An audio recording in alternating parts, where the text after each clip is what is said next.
ہے ظاہر ہے کہ وہ ریاست کا چوتھا ستون ہمیں کہا جاتا ہے، تو ہم بھی کوشش کریں گے کہ کسی حل کی طرف اگر بات چیت ہو سکے تو بڑی اچھی بات ہے. لیکن عامر رضا صاحب، why P T I so upset with what happened with Faiz Hameed, especially Khan صاحب؟ قوم کا اثاثہ ہے. خان صاحب تو اب سے کچھ دن پہلے بات کر رہے تھے کہ لیسٹ مداخلت ہونی چاہیے، نیوٹرل ہو جائیں. تو یہ تو میرا خیال سے ایک سٹیپ فارورڈ نہیں ہے، ایکسیپٹ کر لینا چاہیے کہ آغاز ہو گیا. نہیں دیکھیں، خان صاحب نے کبھی یہ نہیں منہ موڑا کہ وہ فوج سے بات نہیں کرنا چاہتے. وہ مداخلت سے منہ موڑنے کی بات کرتے ہیں کہ آپ میری طرف کریں، ادھر نہ کریں. جیسے مجھے پہلے کھیلنے کو چاند دے رہے تھے اسی طرح فراہم کر دیجئے، پھر ٹھیک ہے. ادروائز تو آپ جانور ہیں، آپ تو ٹھیک ہیں ہی نہیں. آپ تو جو ہے نا میر جعفر ہیں، میر صادق ہیں، اور سپہ سالار آپ اس دن بن جاتے ہیں جس دن آپ کو اطلاع ملتی ہے پہلی دفعہ کہ شاید میرا کیس ملٹری کورٹ میں جا رہا ہے، جو کہ جانے کے کافی امکانات بن رہے ہیں. جدھر سچویشن اسلام آباد ہائی کورٹ میں چل رہی ہے اور جو کیسز اب نیکسس فیض حمید پولیٹیکل نکلنا ہے، تو وہ کیس تو وہیں جا کے مجھے لگ رہا ہے ختم ہونا ہے. ہوگا کیا میں نہیں کچھ کہہ سکتا، لیکن لگ یہی رہا ہے کہ خان صاحب نے کبھی جمہوریت کی بات نہیں کی. وہ اپنی بات کرتے ہیں اور اپنی ذات کی بات کرتے ہیں. جو لیڈرشپ ہے، آج بھی بیرسٹر گور نے ٹویٹ کیا ہے کہ جی ہمارا کوئی تعلق نہیں ہے، وہ جو مرضی کریں، وہ انکوائری ہے. بالکل ٹھیک بات ہے، لیکن خان صاحب ایک سانس میں دو باتیں ہمیشہ سے کہتے آئے ہیں. اب بھی ایک طرف وہ اثاثہ قرار دیتے ہیں اور ساتھ ہی کہتے ہیں آپ نے جو کرنا ہے کر لیں، ہمیں تو اس سے کوئی مسئلہ نہیں ہے. تو ساتھ ہی وضاحت بھی کر دیں گے، کیونکہ وہ کینسل مائی لاسٹ آرڈر جو سی ایم ایل اے کا ہوتا ہے، چیف مارشل ایڈمنسٹریٹر کا، ان کا یہ ہے کہ یو ٹرن لینا تو بہت اچھی بات ہوتی ہے. تو وہ کسی بھی بات کو کوئی بھی معنی پہنا سکتے ہیں کہ میرا مطلب آپ لوگوں نے غلط سمجھا ہے. لیکن کل کی میں بتا سکتا ہوں آپ کو باڈی لینگویج، کل وہ بڑی شکست خوردہ تھی، وہ بڑی ٹینشن میں تھے.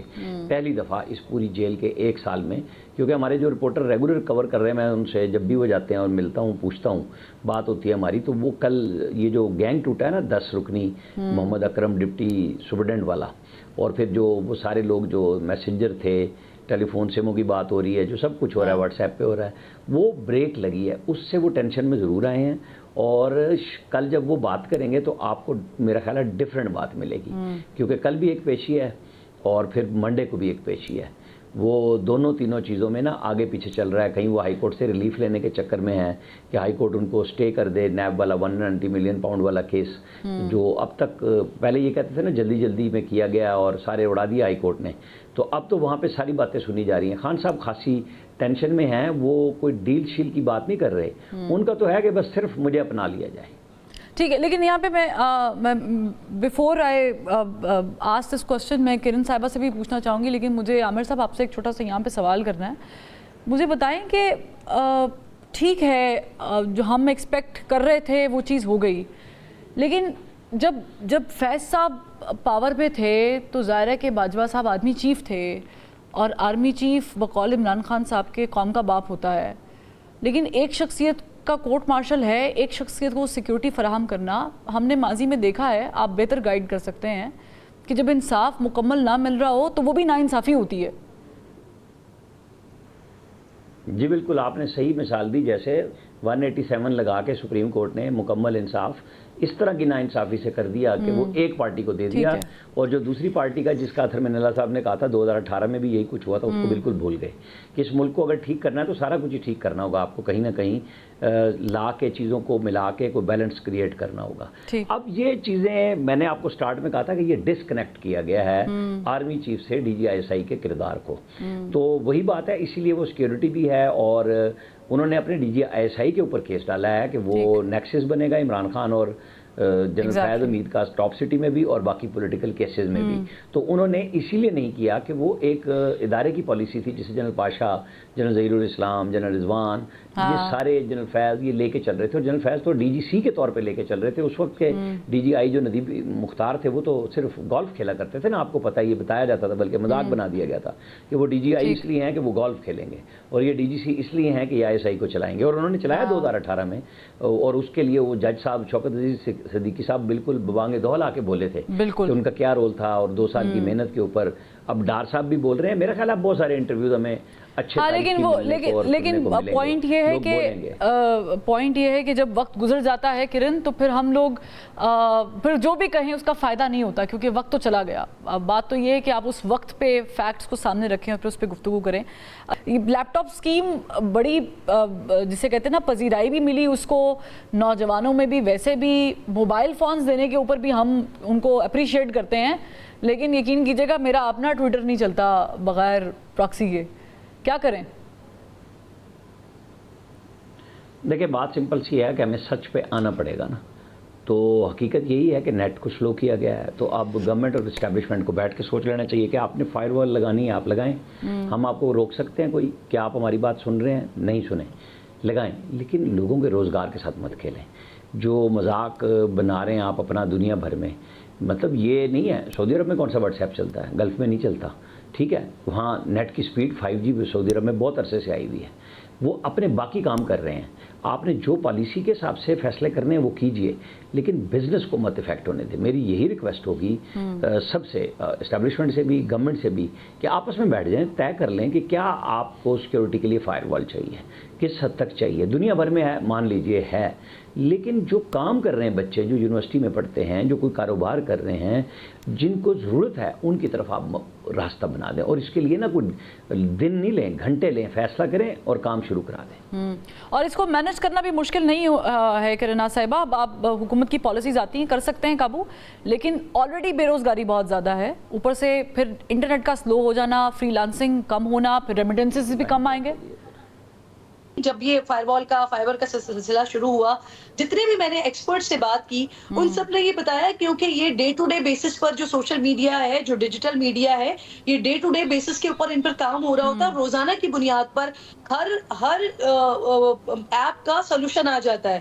اس کا جو ایک وی پی این یا کہہ لیجیے پراکسی, وہ آ جاتا ہے. تو آپ کچھ بھی لگانے کی اگر کوشش کرتے ہیں تو نیکسٹ ڈے آپ کو جو ہے نا اس کا کاؤنٹر مل جاتا ہے. میں نے جتنے بھی ایکسپرٹ سے پوچھا, جتنے بھی ایکسپرٹس نے مجھے بتایا, انہوں نے یہی بتایا کہ یہ جو بات کی جا رہی ہے کہ جن سوشل میڈیا ایپ سے, یا معاف کیجیے گا جن اکاؤنٹ سے یہ ویڈیوز یا یہ آڈیوز یا یہ پروپیگنڈا نشر کیا جا رہا ہوگا, پوسٹ کیا جا رہا ہوگا, ان آئی ڈیز کو بلاک کیا جائے گا. تو یہ پاسبل نہیں ہے. یہ فائر وال لگانے کے بعد اگر آپ یہ کوشش کرتے ہیں کہ وہ کسی طرح سے فلٹر کر دیا جائے, کسی ایپ کو روک لیا جائے, تو یہ پاسبل نہیں ہے. تو آپ نے بیسکلی اتنا اربوں روپے لگا کر نا صرف اور صرف پاکستان میں وی پی این کو فروغ دیا ہے, یا پھر عوام کی بے روزگاری میں اضافہ کیا ہے. بے روزگاری میں اضافہ کیا, 80 ارب سے زائد کا نقصان ہوگا. ابھی تک جتنے بھی جو ایکسپرٹس ہیں یا جو ای کامرس کے لوگ ہیں وہ بتا رہے ہیں, کیونکہ آپ دیکھیے کچھ عرصے سے کہ رجحان ہمارے ملک میں آیا ہے بہت زیادہ کہ بچوں کے پاس اگر وہ ڈگریز نہیں ہے تو وہ اپنی ڈگریز کو کمپلیٹ کرنے کو فوکس نہیں کر رہے ہیں, بلکہ وہ یہ فوکس کرتے ہیں کہ کچھ اس طرح سے کچھ کورسز کر لیے جائیں اور پھر اس کے بعد فری لانسنگ شروع کر دی جائے, اور وہ فری لانسنگ میں واقعتاً اچھا ارن کر رہے ہیں. میں بہت سارے ایسے اسٹوڈنٹ سے, بہت سارے ایسے بچوں سے ملتی ہوں جو واقعتاً فری لانسنگ کر رہے ہیں اور بہت اچھا ارن کر رہے ہیں. لیکن پچھلے کچھ عرصے میں, کچھ دنوں میں, جو ابھی یہ پہلا, دوسرا اور تیسرا فیز آیا جس میں ٹیسٹنگ کی گئی, اس سارے عرصے میں انٹرنیٹ کی سپیڈ کو اتنا زیادہ سلو رکھا گیا, آڈیوز ویڈیوز ڈاؤن لوڈ نہیں ہو رہی, بات نہیں ہو پا رہی ہے, جس کی وجہ سے جو آپ کا کسٹمر تھا, جو دنیا بھر سے اگر پاکستانی بچوں کے پاس وہ کسٹمر آ رہا تھا تو وہ شفٹ کر گیا, وہ یہاں سے چلا گیا. تو اس طرح سے آپ نے آلموسٹ 80 ارب کا جو نقصان ہے وہ آپ پہنچانے جا رہے ہیں. اور پھر ہم آئی ٹی میں انقلاب کی بھی بات کر رہے ہیں ساتھ ساتھ. پھر ہم ایگزیکٹلی میں اسی پوائنٹ پر آ رہی تھی, پھر ہم آئی ٹی میں انقلاب کی بات کر رہے ہیں. تو حکومت کی پالیسیز آپ یہی کہہ کر, تو آپ نے حکومت لی تھی نا, جو 16 مہینے کی آپ نے پی ڈی ایم کی حکومت کی, وہ یہی لے کر کی تھی کہ عمران خان نے ملک کا بھٹا بٹھا دیا ہے, ملک کا بیڑا غرق کر دیا ہے. ہم آئیں گے تو ہم ملک کو بہتر کریں گے, معاشی ترقی لے کر آئیں گے, معاشی استحکام لے کر آئیں گے. لیکن وہ 16 مہینے کیا کچھ ہوتا رہا, اس کے بعد جو نئے نئے ہمارے سامنے چیزیں آتی رہیں کہ کس طرح گندم میں کیا ہوا, باقی چیزوں میں کیا ہوا, اور اس کے بعد اب 6 مہینے گزر گئے ہیں. ابھی تک سمجھ نہیں آ رہی ہے کہ حکومت کو, سسٹم کو آپ نے چلانا کیسے, یا پھر آپ نے اپنے پیروں کو بالکل باندھا ہوا ہے. ایک طرف آپ کہتے ہیں کہ جی ہم نے جو بھی بجٹ بنایا ہے, جو بھی کچھ ہم کر رہے ہیں ملک میں, وہ آئی ایم ایف کی شرائط پر کر رہے ہیں. ایک اور بھی آپ کے پروگرام کے توسط سے میں بتا دوں کہ جو آئی ایم ایف کے توسط سے ہم نے یہ بجٹ بنایا تھا, تو موسٹ پروبیبلی امکان یہ ہے کہ اب منی بجٹ آئے گا, اور منی بجٹ جب آئے گا تو یہ جو ترقیاتی اسکیمز کا اعلان کیا گیا تھا نا, وہ ترقیاتی اسکیمز کو کاٹا جائے گا, اور اس کو پھر کسی نہ کسی طریقے سے. لیکن دیکھیں آپ لوگوں نے ایک اچھی خبر ڈسکس ہی نہیں کی تینوں نے. میں ایکسپیکٹ کر رہی تھی کہ اگر میں نے ڈسکس نہیں کی تو آپ لوگ تو کریں گے, لیکن بہرحال میں آپ لوگوں کو تینوں کو مبارکباد دے دوں, قوم کو بھی دے دوں. کلوزنگ کا کہا جا رہا ہے, وقت ختم ہو گیا ہے, اور وہ خوشی کی خبر یہ ہے کہ دیکھیں ایسا بھی کسی گورنمنٹ نے نہیں کیا. یہ بھی کریڈٹ شہباز شریف کی گورنمنٹ کو جاتا ہے کہ جو حکومت کا بیرونی قرض ہے 2024 مالی سال کا 277 ارب روپے جو ہے وہ کم ہوا ہے. اچھا خیر اینی ویز